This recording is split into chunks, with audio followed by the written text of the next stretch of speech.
32 of Role Play Grow, the podcast for tabletop entrepreneurs, creators, and fans. I am Courtney Stover of Lightheart Adventures, and in this podcast, we talk to the creators behind the brands in the tabletop roleplay gaming space about who they are and how they are turning their passion for gaming into a career. Christian Zook is a Brazilian cartographer and author who has published a large number of supplements, adventures, and map packs on both DM's Guild and DriveThruRPG. He has some absolutely amazing advice that he shares as he describes his journey to becoming a best-selling cartographer, involving marketing strategies for planning future publications, collaborations, and more. He also has a Kickstarter launching very soon that we discussed towards the end of the interview that sounds like it's going to be really cool. We did record this episode early, so he doesn't go into too much detail about it, but that Kickstarter will be launching on October 26th, and I'll include a link in the show notes. Christian is a fount of knowledge and recommends some pretty amazing resources throughout the episode. If you're interested in learning more about publishing on these platforms, then I know you will love this interview. If this is your first time tuning into the show, welcome. This podcast is a part of Lightheart Adventures, which is a small company I co-founded with my husband. We offer a weekly blog on our website where you'll find tips for running games, free monthly one-shot adventures, product reviews, and more. You'll find that blog at lightheartadventures.com. Brenton also creates beautiful dungeon maps, both on DM's Guild and on a commission basis, and is currently working his way through Wild Beyond the Witchlight. He's making map packs for all 5 chapters, and the first one is available for sale now. You can find that by going to DM's Guild and searching for Lightheart Adventures as the author, or you can go to lightheartadventures.com/shop to find all our DM's Guild publications on one spot. Another way you can support the show is by checking out our affiliate links, like Found Familiar Coffee, the most delicious and nerdy coffee that you'll ever taste, and you get to collect some pretty sweet D&D themed art from every package. Go to foundfamiliar.com and enter code LightheartADV to get 10% off your order, enjoy delicious coffee, and help me keep this show running. That is all for now, so please sit back and enjoy this conversation with Christian. Today, I am chatting with the very talented cartographer and author, Christian Zook of CZRPG. Hello, how are you today? Hello, Courtney. I'm very well. Thanks for asking and thanks for having me. Yeah, I'm very excited to get to talk to you. I'm definitely a big fan of your work. Thanks. Great to hear this. Yes. So let's go ahead and kick things off. Can you tell us a bit about yourself and how you got into gaming? Sure thing. So I am a Brazilian guy. So I live here and I have, let's say, I have been playing D&D for 21 years since 99. So it's been a while. And I basically was in 8th grade and a colleague invited me to play this thing. He said it was RPG. I had no clue what it was. He kind of mentioned and gave some examples and I said, why not? And I've been playing with that same group with some minor changes since then. So we are still playing together for this whole time. And yeah, so this is how I got into D&D, and it's a hobby I really, really like. And I'm pretty sure other millions of people are also similar to me. It's a game people really enjoy. But yeah, as about myself, I'm married. I have a little daughter. She's almost 6. I have 2 dogs. One is actually sleeping behind me in her little bed. And I work with IT in my day job. CZRPG is not my main. It's not my main business, right? It's my side business. We could say that. Yeah, totally. So you've been playing with the same group for the most part since 1999. Have you been playing D&D that whole time, or have you played other RPGs? I did try. We actually did try Vampire a little bit. We played also a Brazilian RPG called 3D&T. Very simple. It's more simplistic a system. And I did play 3 months of Pathfinder with Spheres of Power. It was a political campaign, no combat, pure role play, basically. But what I've been playing 99% of the time, I would say even more, 99.9%, it's D&D actually. Yeah. Okay, fair enough. Are you in any campaigns right now? I sure am. I actually I am DMing a playtest of my upcoming campaign module. It's called Chesenta's Tyranny. Maybe I can give some more details later on when if we talk about future projects. But I'm DMing this playtest, and I am a player in this group of friends. It's Tomb of Annihilation. I play a rogue ranger, and I have a wolf called Gray. So yeah, those two games. I don't have too much time to play because, as you can imagine, I'm mostly busy with production and running CZRPG. So it's not like I can be in too many tables. Yeah, totally. That's cool though. I'm glad you get to play a little bit. Yeah, I would play more, but I have to make a choice, right? If I want to really do the stuff I want through CZRPG, I have to make some sacrifices, and I am fine as well. It's good. Two games a week for me. It's a good pacing for someone with a day job, a side company, and a family. So that's all right. I'm really fine with that. Yeah, I totally get that. That is a lot going on. Yeah. Well, I would love to dive into a little bit more about what you're doing. So, can we start by going over what CZRPG is? Yes. So I started CZRPG in a more informal way. It was not a company at the beginning. I started it around February last year. So it's been 18 months or so. And I I started once I had my first adventure written and I wanted to put it out and publish it on DM's Guild because this was the marketplace it's the most, let's say, popular marketplace for D&D 5e. And so I decided to put my adventure there. It's called The Great Trial. And then I kept going. I was at the beginning, it was really by myself and it was tough, really tough without a network of, other people to support each other. Then I found a network and I learned a little bit how I should do things, which was actually really helpful to be part of a community. And then I started to put things out, more things, including maps. And then I decided, and I saw that it was working. My catalog grew, and I was seeing results. Then at the beginning of this year, I actually created this LLC. It's CZRPG Publishing, set in Brazil, right? CZRPG is a publishing company, and the aim of CZRPG is to provide amazing content with great presentation and supported by gorgeous maps. So core strategy of my business are actually maps and great presentation, because I believe that doing quality content, making quality content, this is the premise. If you want to have success, you need to provide. It doesn't matter what company, what business you are. If it's a service, it needs to be a quality service. If it's a product, the product needs to be of quality. But then this is not enough. You also need to attract eyes to your product, to your services. And I do this, and I try to present my products well and market them. And if I present them well and I market them well, I have more chances to achieve my goals. And something else about CZRPG is that there is a reason why I do this is to help the DMs to save time, because then they can focus on what really matters. They can focus on their stories, they can focus on their players and character players. And I also add something, and they can look like pro DMs. I say this because then they will put some nice maps in front of the players.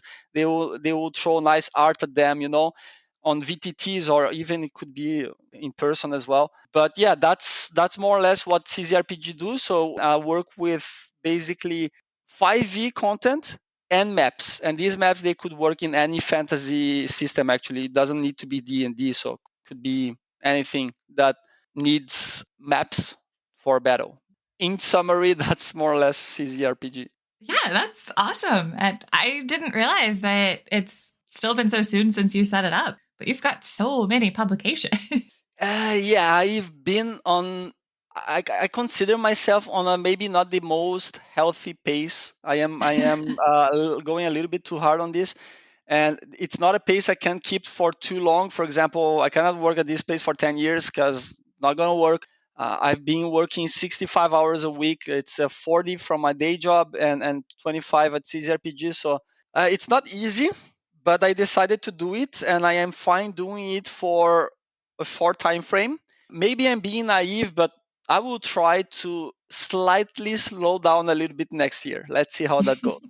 Fair enough. Okay, so what I would love to talk about next is, again, you've got a lot of publications both on DM's Guild and Drive Through RPG. So can you give us an overview of what all of the different types of maps and supplements and adventures you've been a part of? Yes. So DM's Guild has been a bit more focused on. I have a few adventures there. None of them are linked to the intellectual property of Wizards. So they are kind of adventures I created that can be dropped in any setting. And I found from my experience, this doesn't work so well for me. What works best or better for me is when I create content that is linked with the intellectual property of Wizards. So on this line, I have, for example, Encounters products. So for example, this week I released Encounters in the Feywild, which is linked to Forgotten Realms. But of course, it could be run in any also homebrew campaign or where the DMs have a Feywild. So it doesn't necessarily need to be into Forgotten Realms, but I try to tie my content to the intellectual property. I will call it IP from now on, to the IP of Wizards. Besides that, I have a few supplements, like, for example, Barovian Born and Raised, which was not written by me, but I published it, and Dark Hexes and Diseases. So I have a few rules supplements, but most of my products are encounters. I have a few adventures, and then I have maps and map packs. On Drive-Thru RPG, I have lots of maps and bundles. Aside from this, I have one big adventure I published through another publisher back when I was starting my career. It's called The Isle of Endless Fog. It's a mix of, we could say, Curse of Strahd with The Walking Dead and The Mist. It's very dark, and yeah, but that's the only adventure I have there through that publisher. The rest is on my account, and it's some 60 maps. So if you are a DM and likes to run your games on VTT and you need maps, I have probably I published, I think, 200 maps so far. So I have lots of maps. And if you are a creator and you need maps for your publications, all my maps have commercial license, meaning you can use them, and it's very reasonable for your publication. So I have some maps which cost $2. So this is really, really cheap for you to put in a product, because you will save a lot of money, because if you will commission a map, it could cost, I don't know, $30 to $100 or more. If you get a stock map, it will be potentially less. So this is more or less what I have in rough lines in both DM's Guild and Drive Through RPG. How did you get into cartography? Basically, because of the reason I just mentioned. So when I was considering maps for my first adventure, I talked to a few people and I saw the price it costs to commission someone, and it was a little bit expensive for the first adventure. So one of the persons who was, giving me a quote, this person was really nice and told me, if this is your first publication, maybe you could look at some tools and try to make the maps yourself. And then I tried Dungeon Painter Studio, I tried Wonder Draft, I tried Dungeon Draft, until I got to Incarnate in March last year. And then I kind of got addicted to that. So basically what I did is I checked the free version, and I find it a little bit limited. So I decided to pay $5 and go for the pro version for 1 month and test it out. Then I got addicted and I created 32 maps in that month. So it was basically one map a day. And I really enjoyed the process. And this was what kickstarted me into cartography, because I already had the maps for my first adventure. So this was the month after I had released my first product, and I was looking into improving the cartography side. Then Incarnate was really, really great thing that happened in the business because I've been using since then. And like I said, I've published hundreds, probably more than 200 maps, and I really love mapping on cartography. So, in short, I got into this initially because I wanted to save costs. But what ended up happening besides saving costs is that right now I'm actually doing something else, which is I can generate revenue because I can commission maps. I can make commissions, and I also can sell individual maps and map packs. So it's really an interesting mix because I save costs by not needing to commission someone, and I increase my revenue when I sell map, and I even drive sales. And I cannot measure this because all my products have lots of maps, and I can't measure how many sales are driven to these maps uh, because it's not possible to know. However, I can know how much I'm making on direct maps, like by selling maps, map commissions. This I have the information, but I really don't know about adventures that have maps or encounters that have maps. What I know is that it's been a really big portion of my business, this cartography side. Yeah, you have a lot of map packs out there, and your gallery on your website too is very expansive. You like it? Yeah, definitely. Oh, nice, nice. Thanks. Do you have a preference on, like, I know that you've got world maps and regional maps, city maps, battle maps. Like, is there one that you would say is your favorite to make?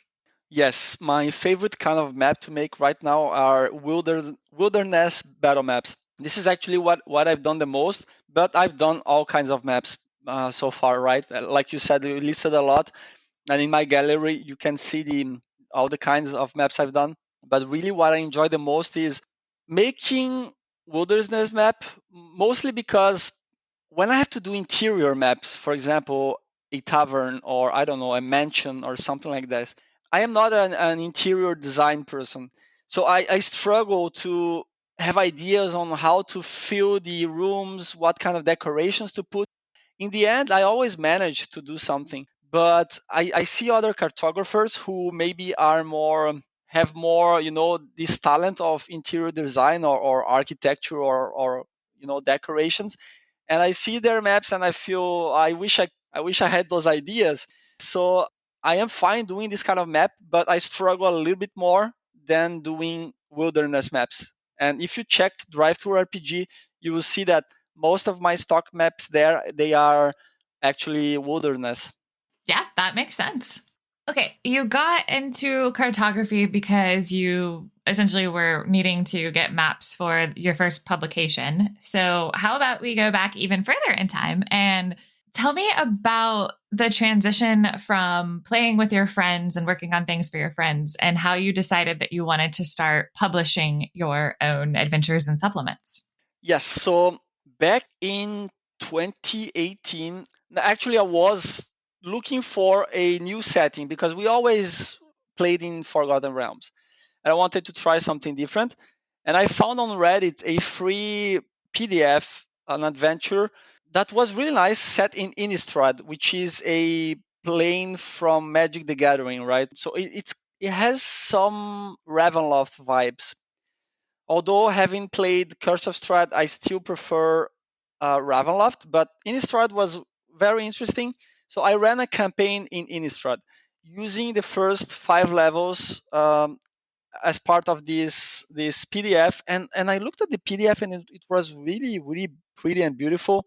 It looked like actually wizards, like an official module, and I was really puzzled how this person made that thing because I wasn't aware that we could do these kind of things. So I chatted with the author on Reddit, and they told me they use something called, it's a website from Natural Crit called Homebrewery, which is basically a website in which you can use Markdown. It's like coding, but it's not too complex. And you can kind of format your content in the visuals that remind you of an official 5e product. I thought that was nice. Then once the adventure finished, I needed to continue it because it only went to 5th level. Then I created an adventure to continue it, and it was a horror adventure. I initially put it for free, and I formatted it using that website, and I put it for free on Reddit. I advertised it there, and I decided let me try this DM Guild thing, and I put it as pay what you want. But I had no idea what I was doing, and the logo was wrong. And after a few time, it was kind of locked. They locked it because I didn't know what I was doing basically, and then I gave up. So that's why I don't consider my beginning, because I stopped and continued just DMing the campaign for my friends, and that was it. However, in 2019, I think I saw a group of Brazilian guys. They made 2 million Brazilian reals in a Brazilian Kickstarter crowdfunding, and then I saw interesting. Then I started to get ideas. Back then, I was working with another group of guys. We were trying to make a homebrew setting, maybe publish it. And then I went to the DMs Guild and I saw, and started to explore, and I saw a product called Call from the Deep from JVC Perry. It's a campaign module, 270 pages. And I saw it was being sold at $40. And I was really impressed that someone I never heard of was selling something at $40, and I checked JVC Perry, and I saw he had lots and lots of products, and I thought, well, maybe there is something there. Maybe there's this looks like there's potential. It wasn't until end of 2019 that I decided, well, let me write something to put there. Then towards the end, I spent a few months writing the Great Trial, maybe 3 months, I don't know. It's not a small adventure, but also it's not huge. It's 25,000 words. And then once I had it written, I knew about homebrewery, so yeah, I used it to put the content there. But then I had to research about art, right? I had to use the proper art with proper licensing. I had to look into promotion and audiences, so that's why when I started my Twitter as well. So I had to study, and I was alone. I didn't have a support network, so it was really tough. But this was what kickstarted me to really try to launch. It was basically seeing other people having success in the business, and when I decided to try, it was nothing else but simply an attempt. I had no expectations. And then by the end of 2020, I saw that, well, this thing actually works. So let's keep going. And I started working even harder, basically. That's awesome. How long then did it take from, you did this first one, as you say, as just an attempt. And now you say that you're spending about 25 hours a week working on new publications. Did you publish that first one and then immediately start cracking out some more publications? Did you just kind of wait and see how it went for a while? Like, what's it been like since you did that first one? Well, I think I had 100 Twitter followers back then. I got them in maybe 10 days. And it took me 4 days, I guess, to get my first sale. So this was really tough to see my product there for 4 days and not a single sale. And then I got my first one, but it was really slow because nobody knew me and I didn't have a way to reach people, because 100 Twitter followers, it's not a whole lot. And then I was, well, let's keep going. Let's promote the product. I wasn't giving up, but I started to also follow people, right? Because I wanted to see other folks, and then I saw that there was this guy, really nice guy called Anthony Joyce. He seemed to be doing really well, and at some point I talked to him on private messages on Twitter, and I said, well, at some point I want to get to your level, because I saw that he was having a very nice success. And he was really cool in giving me a link to a Discord server which was full of other creators. And I joined that Discord around April, I guess. And this was completely game changing, because these people there, they had much more experience than me, and they were able to help me with information. like with tips. I learned so much, so much. It's incredible. I like to say that it's not even an overreaction, but because it's true. The fact that I entered, that I joined that Discord, I made money from joining the Discord because it was basis and the thing that really changed everything for me. So the first tip they told me is you have to release more. Okay, so you have to do your next product. So what I did in April, I took that product I released in 2018 as Pay What You Want. And now that I had an understanding of the process, I kind of remade it. I revamped it. And I paid an editor to edit the text. So I made something more professional. And I released it priced with the price. I don't usually do Pay What You Want. Aside from maps sometimes and one-page products, usually my products, they are priced. And I put it at for $5. So that was my second product, with maybe 2 months between one and the other. And in that server, I learned something called long tail and snowball, which I had no clue what it was. I had to ask when I saw those terms. I was, what is this? And basically, for those who don't know what that means, the long tail is a term used in sales about ongoing sales over time. Maybe your product is selling, I don't know, 10 copies a month, which may or may not be a lot, but over 3 years, that's 360 copies.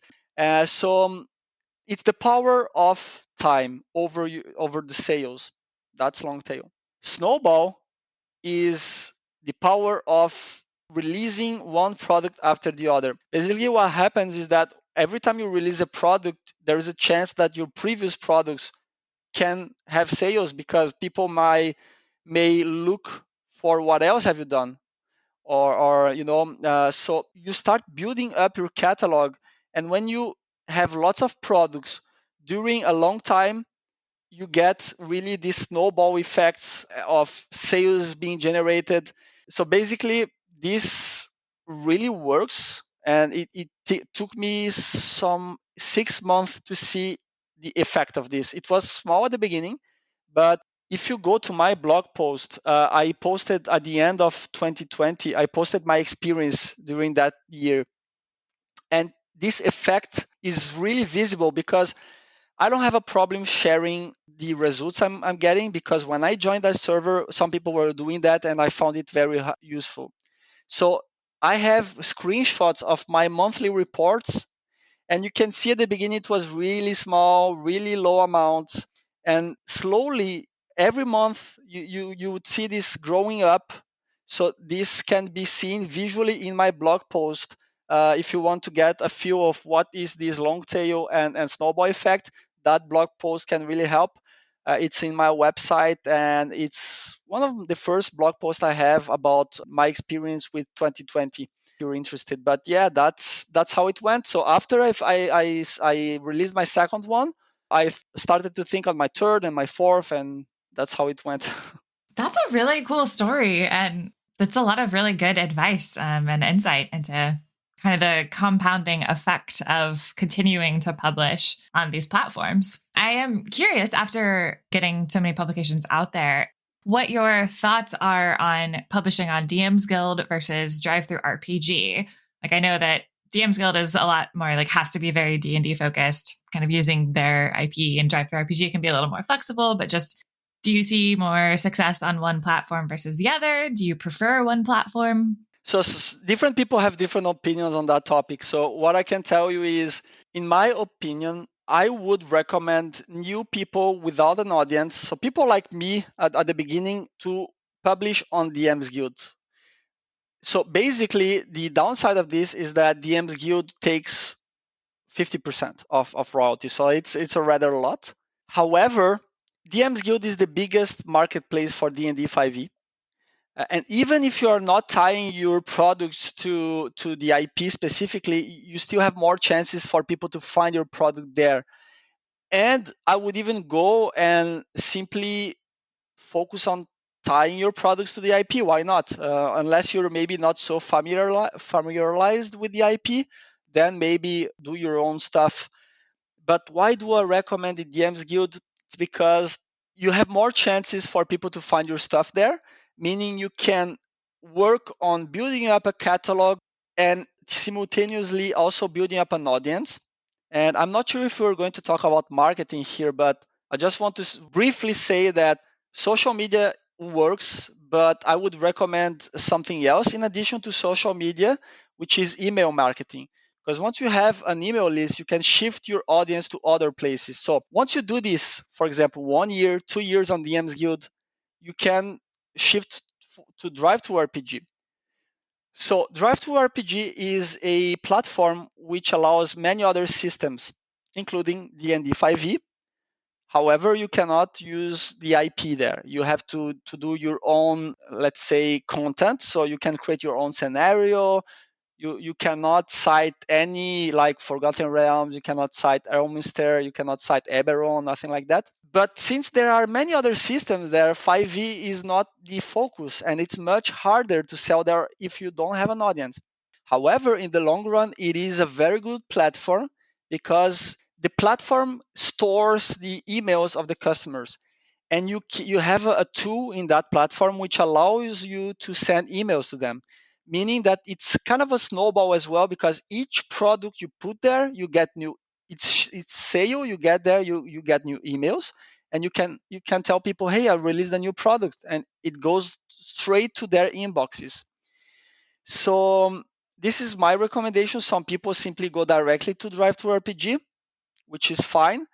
However, if you're doing 5e stuff, you need to be aware that it might be a bit more difficult, and it could take a bit longer for you to see a lot of sales going on. So that's my take on these two platforms. And the way I like to go is DM's Guild first for a fast, basically what the DM's Guild allows you to do is to piggyback on the IP of Wizards. It's a really, really powerful IP. I have witnessed it a few times with other people, and myself with 3 products. I've witnessed it, I was able to witness it 3 times already. So that's the path I like. It's DM's Guild. Build your catalog, build your audience, shift to other stuff like Drive to RPG, Patreon, Kickstarter, anything you want, Amazon, each. So that's how I recommend, but this is very personal as well. I think that's really good advice. And I did not realize that Drive Through RPG had a way to email your like previous customers. That's super helpful. It is. It actually is very good. So I am curious. I would actually love to talk about marketing and just kind of the different techniques that you use. So you say you have an email list. What platform are you using to use that? Like, I know there's MailChimp, there's ConvertKit, there's a bunch out there. So I'm just curious what you're using and kind of how often you're sending out emails, and talk to me about your marketing strategy. Yeah, so I use right now. I'm using Drip, but it's paid. I started with Mailchimp, and I saw many videos about a guy called Wes McDowell. He's a digital marketing expert, and on YouTube, and he recommends Drip. So I decided, well, let's go for Drip. Basically, because according to him, the open rates or the delivery is better. But I would start with MailChimp because it's free up to 2,000 emails. And it takes a little while for you usually to get to 2,000 emails. So it's great. Stick with MailChimp. A lot of people use it. So that's a good tool. Basically, I send emails every week. And I don't sell or my emails, they are not sale pitches or stuff like this. I use an approach that is recommended by a few experts, which it's called give, then ask, which means basically you will usually give people stuff, free buys 3 times, and then on the 4th time you're gonna ask something. So you're going to then sell them something. And anytime I try to sell folks something, I have usually a discount, right, for my subscribers. So what I do, I personally like to provide some exclusive content to my subscribers.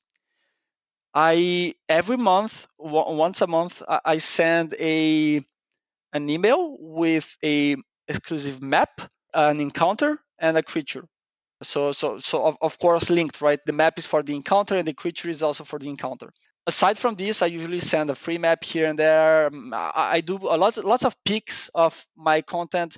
I provide actionable pics of my future products. So for example, if I have an encounter book coming out, I will for sure extract one of the encounters and provide it in full for my list, but I also do it on social media. This is not exclusive. The exclusive part is basically once a month. The rest I usually do it on social media as well in the attempt to attracting people to also my email list. The way I run my list is basically like that. It's also recommended by the experts. I try to use the sales funnel strategy. So the first level and the broader level, it's called awareness. And I go to social media and I show something to people and I tell them, join my list. You get a free map pack, you get access to exclusive content every month, you get lots of free buys, a discount and so on. And then people join my list. Sometimes I get more emails, sometimes less, but it's been growing much faster than I actually anticipated. But then once they are in my list, I try to generate interest, which is the next level of the funnel. Then the next level would be desire, because once people are aware of your product, they are interested. Now you can try to make them desire your product. And the last step would be action, which is the sales, right? So people will buy your product. It's not so easy to run all this. So my list is not super huge. It's also not too small, but I need to further increase it to see even better results. But at the point I am right now, I can really see how it works. And I also run a Discord server about the topic about email marketing, and people there share their data. We kind of share best practices and so on. And it's really clear that email marketing is a great tool for sales, much better than any social media platform. So that's where I am investing my time. And it's really useful because once you have a list, you can, for example, move to another platform. Like I said, so I intend to start a Patreon next year. So what can I do with my list? I can simply tell them, hey folks, I've been providing you free content every month, maps and lots of stuff. So I have big news for you now. I'm going to start a Patreon. My Patreon will be about this and that. And I would love if you would support me there. And I don't know, maybe a few of these people would actually support me. So that's why it's really good to have a list. And some people could think, but I have 5,000 followers on Twitter, so I can do the same thing. Actually, not exactly, because the platform, so Twitter or Facebook, or doesn't matter the platform, they will decide to whom they will show your tweets, if they will show you to someone, and when they will show. So basically, you have no control over the content. You just post something, and you hope that the system, the platform, will reach people. And if you put a link, you're kind of screwed, because the platform will kind of bury your tweet, and they don't like links. So I really like to use the social media because they are free, but it's important to know what is their impact and their effects, and what other alternatives you can use in addition to social media. So that's in short how I run marketing. There is so much good advice in everything that you just said. Hey, entrepreneurs! I love introducing you to new creators every episode, but I could really use your support. I would love to invite you to join our Patreon page, where you'll gain access to behind-the-scenes content, add your questions to upcoming interviews, and you could even receive a shout-out on our site in an upcoming episode. To learn more, go to lightheartadventures.com/RPG. And now, back to the show. Something that I would really like to go over that we haven't really had a chance to talk too much about yet is diving into your processes. I would love to know how you decide on what your next project is going to be, and then kind of what are all of the different steps that you make from the point that you make that decision to having it ready for publication.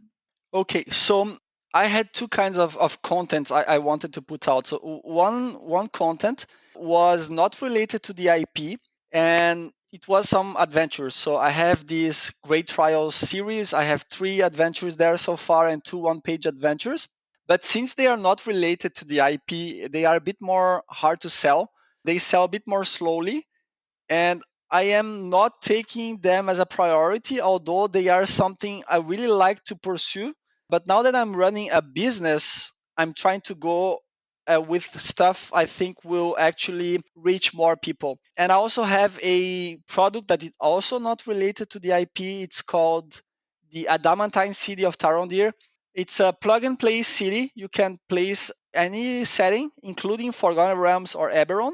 And again, it's not strongly tied to the IP, so it's not selling a lot. So I really wanted to have a series about it, but since it's not selling too much, since I have this business, I'm trying to go for what is working better for me right now, which is doing stuff that is related and tied to the IP.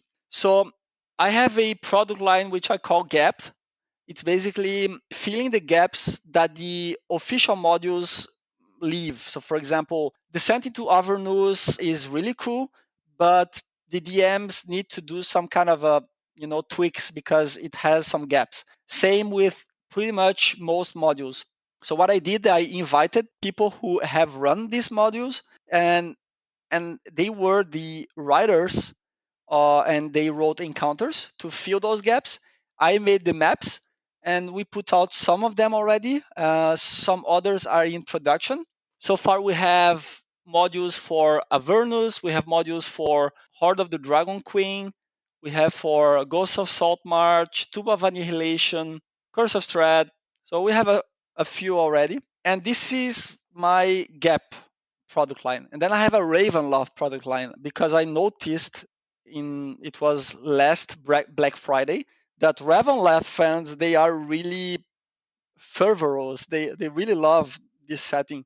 So once I saw the unexpected success of Encounters in Barovia, I quickly put out a second product called Encounters with the Dark Powers in 3 weeks. So this was really rushed, but it worked because it was a smaller product. So I managed to deliver quality content in a very short amount of time.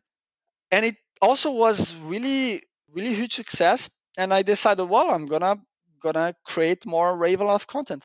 Admittedly, none of the following products were as successful as the two first ones, but they all are bestsellers. So they all reached copper and above. So basically, what I'm doing right now is focusing my products on the DMs Guild with IP content. Besides that, I am also preparing to run my first Kickstarter. I haven't announced anything officially. By the time this goes live, I think my campaign could be potentially already running. Going to be called Amazing Encounters and Places Volume 1. So basically, I'm taking what I have experience with, which are encounters and maps, and I'm going to do a Kickstarter about this. But the process, right? You asked about the process, right? So basically, with any book or supplement, the main, let's say, asset you need for a book is actual the content, the writing, right? So I have to either write the content myself or invite a writer to work with me and write the content. Once the content is written, we have to do two things in parallel, because one is the playtest and the other one is editing.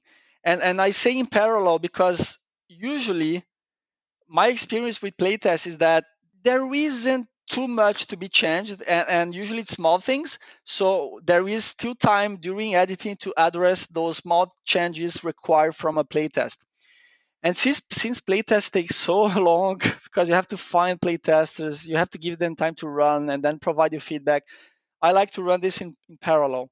But once you have the edited text, and if you are starting this business and you think you don't need an editor, forget this idea, because you need an editor. Okay, so editors are really important. Always make sure to have one. So this is one important tip. Once you have your text ready, you can go and proceed with layout. Layout is basically putting that rough content, I mean rough in terms of visuals, right? And put it into something that will look nice, both in terms of layout and art. So you have to go after art. I have a blog post which helps creators to be cost effective when dealing with art. So I'm not going to go into the details, but my blog post addresses that. And then you put it in a beautiful format, you generate a PDF, and then you can publish it. Once you publish it, you have to put word around that. So you basically have to promote your product. And I talked about marketing already, so you can use your own strategies for marketing. But the process in very short lines is basically what I mentioned, right? And my blog posts, they are focused on publishing. So you feel free to take a look there. I have posts about different topics, not all of them, but many of the processes are described in my posts. Okay, cool. Something that I do want to make sure that we have time to ask is a question that I like to ask in all of my interviews, which is when you look back over the last, I guess, couple of years now since you started working on these publications, what would you say has been the most challenging part? That would be, I'm not sure if it's challenging, but it's the part that stresses me out the most is the playtest. Because the playtest is, it's all about, finding people, and then once you find them, you need to communicate with them and ask them to run your content. You have to send the content to them. And what usually happens is that some people who have shown interest, they get the materials, and sometimes they don't reply back. So kind of you don't hear back from them. So basically you need a bigger pool of people, because a part of this pool ends up not, for any reason. Maybe people get busy, maybe they see the content and they don't like it that much. But anyways, you need a bigger pool of people. Then you need to give them time to run everything, and afterwards get the feedback. So it's a lengthy process, and it stresses me out for some reason. So yeah, that would be it. Playtest. Yeah, no, that makes a lot of sense. It's always that risk of, you're putting something out there that you've worked really hard on, and then it's like, oh, well, I hope they like it. Yep, that's it. Yeah, true. Yeah. Okay, well, to flip it around, what would you say has been the most rewarding part of this journey? I would say there are two things. One is actually putting everything together in layout and art. So I really like when it doesn't matter if I wrote the product or not, if it's someone else did, but I do the layouts myself usually. I have two big projects in which I will not be the layout artist, but most times I do them. And I really like to put everything together and to bring the thing to life, and really, with nice art and a nice cover and so on. So this I like a lot. Other part which I've been starting to notice very slowly is that some people seem to recognize. I had this experience, it was I think last week. Some people seem to know my maps already, and they even recognize my map. So, for example, there was a repost bot on Reddit who simply copied one of my posts from 3 months ago with the same text, and then with another account saying, "Look at this map I just did." And several people there said, "You didn't do this map," and they tagged me and saying, "Hey, this map is from CZRPG." And so what? So people kind of it's weird, because it seems that people have a good memory. I don't know, but it was an interesting experience to learn that people are already linking my maps to me. So it's a nice feeling as well. Okay, it's not cool that someone was trying to steal your work, but it's really cool that people were able to recognize it. Yes, exactly. This bot was banned. I contacted the moderators, and it was a bot, and the moderators banned it. But I think it was interesting that it happened, because I found out about this information I didn't have. I didn't know that some people could actually recognize a map I made and tie it to me. This was new to me. This was new information. That's awesome. Yeah. Well, as we start to wind down, I would love to know, just kind of looking through the rest of the year and next year, just what are some upcoming projects that we haven't talked about yet that you are feeling excited about? Yeah, very shortly, I have a big project that I've been working for almost a year with another two writers, and there is an artist. It's a small team, but a big project. It's a campaign module, very similar to Call from the Deep or modules from Wizards. It's a Chesenta's Tyranny. It's a campaign from level 1 to 10, so rather big, with 6 chapters. It's going to have quite some maps, and I don't know the page count, but it's surely going to be above 200. So it's going to be streamed. It's going to have some minis. So it's going to be big, I hope. And let's see how that goes. I have already a teaser video, which I could not share yet because I'm missing one piece of the narration. But I'm going to start from October onwards to promote this a lot more. So that's one thing. And my plan is to release this product this year. It's going to be a real challenge because of the playtest, but let's see. And the other one is this Kickstarter I mentioned. Going to be also very big. I don't have all the details because I am at the very beginning of this whole process. I have a few writers working on this with me. It's going to be a Kickstarter with 64 maps at least. And if we consider the different versions a map has, I am estimating maybe 400 to 500 versions. So it's going to be a lot of written content, probably 60 to 70,000 words, if not more. The preview alone, which is already done, and I written it myself, has 17,000 words. So it's going to be also very big. And you should all start hearing about it a little bit more, maybe next week or the week after the next. And I already mentioned it's called Amazing Encounters and Places, Volume 1. Basically going to be 8 locations for forests, mountains, coasts, and swamps.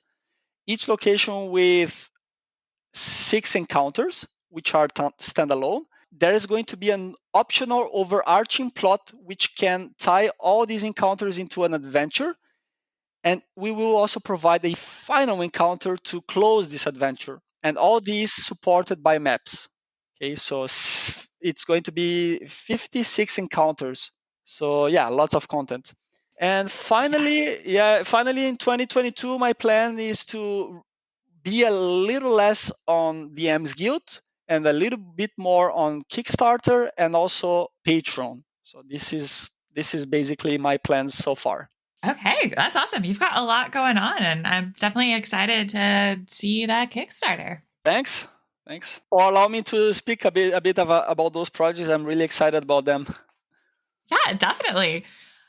Well, CZ, thank you so much for coming on today. Where can people find you? So thanks to you as well, because it's really like this opportunity to talk to you. And people can find me on my website, which is rather simple to be found. It's CZRPG.com, and in that website you can subscribe to my email list and get access to the exclusive content and the free map pack with 57 map versions, so almost 60 map versions. So it's a lot of maps, urban maps. And you can explore the map gallery, which you talked about. You can explore some of my products. Besides, I am on Twitter. I am at CZush1. So I think the link will help a little bit more because this is a bit more complex to to pronounce. But yeah, it's going to be in the links, I guess. And I am on Facebook and Instagram as well, but I don't use those platforms that much. I'm mostly on Twitter and in my website. Okay. Yes, I will definitely have links to those in the show notes.